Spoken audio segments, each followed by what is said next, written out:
یعنی فوراً قبول ہوتا ہے، بشرط کہ وہ کلمہ کہنے والا کبیرہ گناہوں سے بچتا ہو۔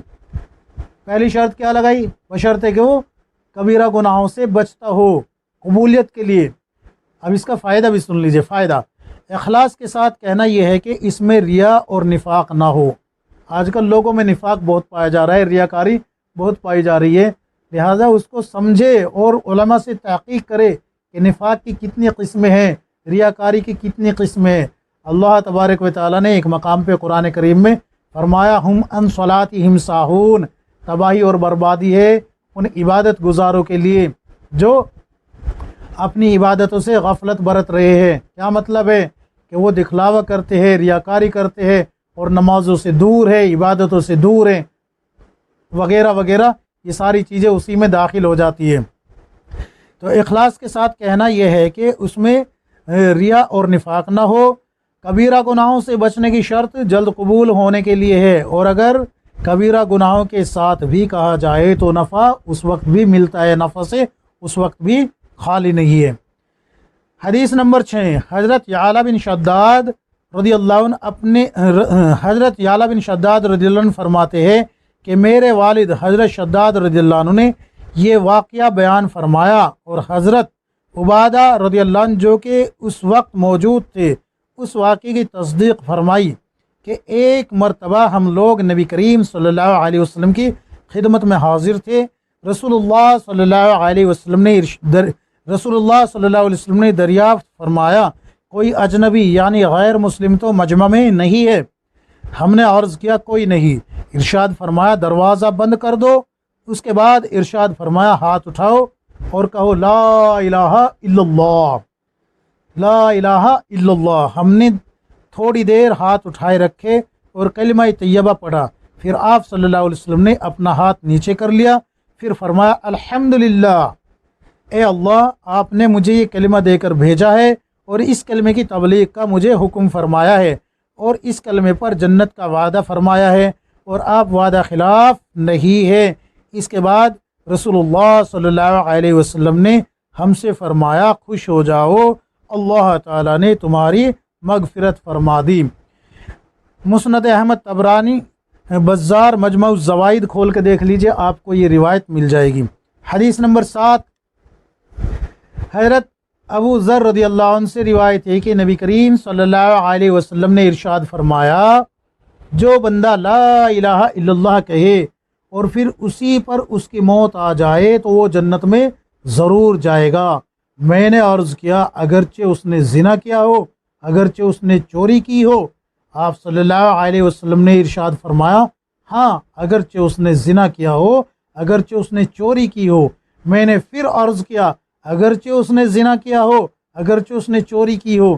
آپ صلی اللہ علیہ وسلم نے ارشاد فرمایا اگرچہ اس نے زنا کیا ہو، اگرچہ اس نے چوری کی ہو۔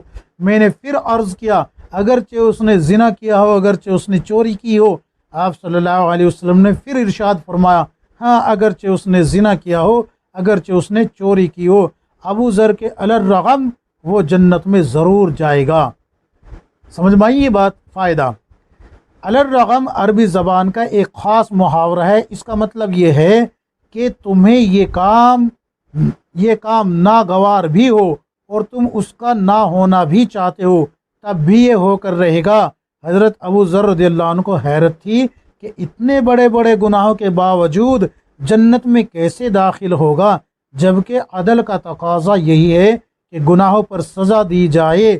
لہٰذا نبی کریم صلی اللہ علیہ وسلم نے ان کی حیرت کو دور کرنے کے لیے فرمایا خواہ ابو ذر کو کتنا ہی ناگوار گزرے وہ جنت میں ضرور داخل ہوگا۔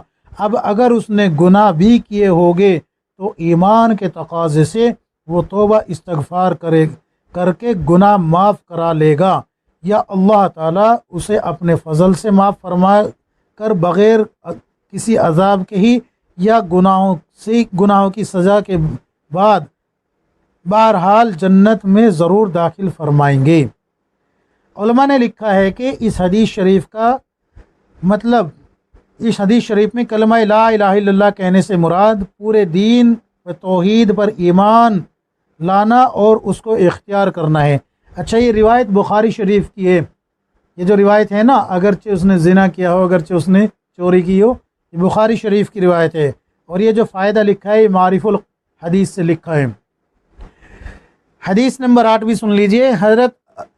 حضرت حذیفہ رضی اللہ عنہ سے روایت ہے کہ رسول اللہ صلی اللہ علیہ وسلم نے ارشاد فرمایا، جس طرح کپڑے کے نقش و نگار گھس جاتے ہیں اور ماند پڑ جاتے ہیں، اسی طرح اسلام بھی ایک زمانہ میں ماند پڑ جائے گا، یہاں تک کہ کسی شخص کو یہ علم تک نہ رہے گا کہ روزہ کیا چیز ہے اور صدقہ و حج کیا چیز ہے۔ ایک شب آئے گی کہ قرآن سینوں سے اٹھا لیا جائے گا اور زمین پر اس کی ایک آیت بھی باقی نہ رہے گی، متفرق طور پر کچھ بوڑھے مرد اور کچھ بوڑھی عورتیں رہ جائیں گے جو یہ کہیں گے کہ ہم نے اپنے بزرگوں سے یہ کلمہ لا الہ الا اللہ سنا تھا، اس لیے ہم بھی یہ کلمہ پڑھ لیتے ہیں۔ حضرت حذیفہ رضی اللہ عنہ کے شاگرد صلہ نے پوچھا، جب انہیں روزہ، صدقہ اور حج کا بھی علم نہ ہوگا تو بھلا صرف یہ کلمہ انہیں کیا فائدہ دے گا؟ حضرت حذیفہ رضی اللہ عنہ نے اس کا کوئی جواب نہ دیا۔ انہوں نے 3 بار یہی سوال دہرایا، ہر بار حضرت حذیفہ رضی اللہ عنہ اعراض کرتے رہے۔ ان کے تیسری مرتبہ اصرار کے بعد فرمایا، صلہ یہ کلمہ ہی ان کو دوزخ سے نجات دے گا۔ مستدرک حاکم کی روایتیں کھول کے دیکھ لیجئے، مل جائے گی۔ حدیث نمبر 9، حضرت ابو ہریرہ رضی اللہ عنہ سے روایت ہے کہ رسول اللہ صلی اللہ علیہ وسلم نے ارشاد فرمایا، جس نے لا الہ الا اللہ کہا اس کو یہ کلمہ ایک دن یعنی یوم قیامت کے دن ضرور فائدہ دے گا، یعنی نجات دلائے گا، اگرچہ اس کو کچھ نہ کچھ سزا پہلے بھگتنا پڑے۔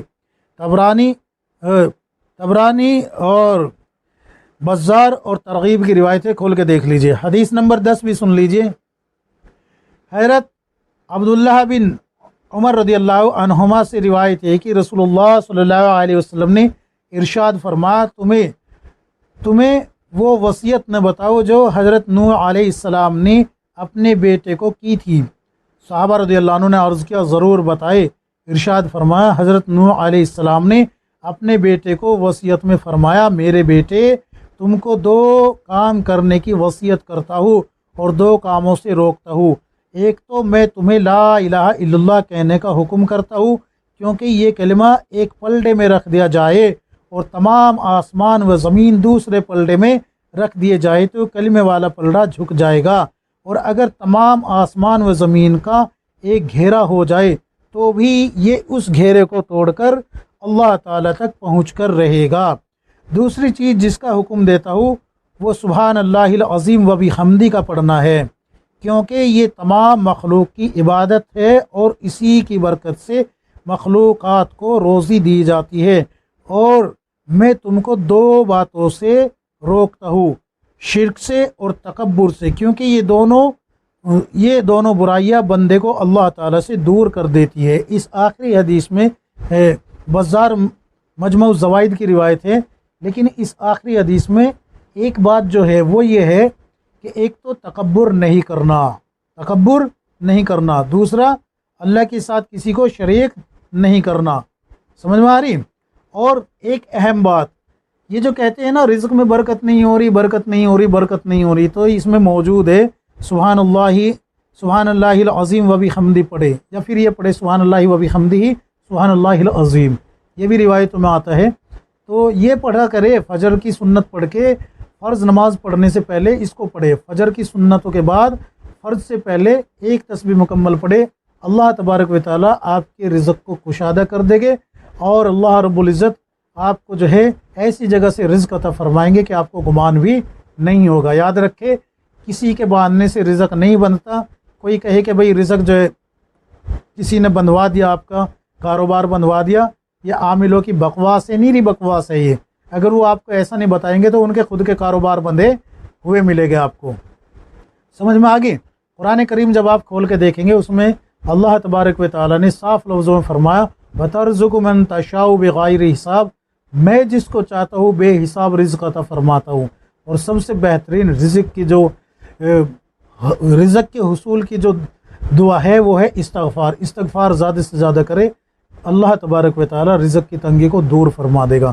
تو یہ 10 حدیثیں آپ حضرات کی خدمت میں نے پیش کی ہے. اللہ تبارک و تعالی سے دعا کیجئے کہ اللہ تبارک و تعالی ہم سب کو کتاب و سنت کے مطابق زندگی گزارنے کی توفیق عطا فرمائے. آمین یا رب العالمین.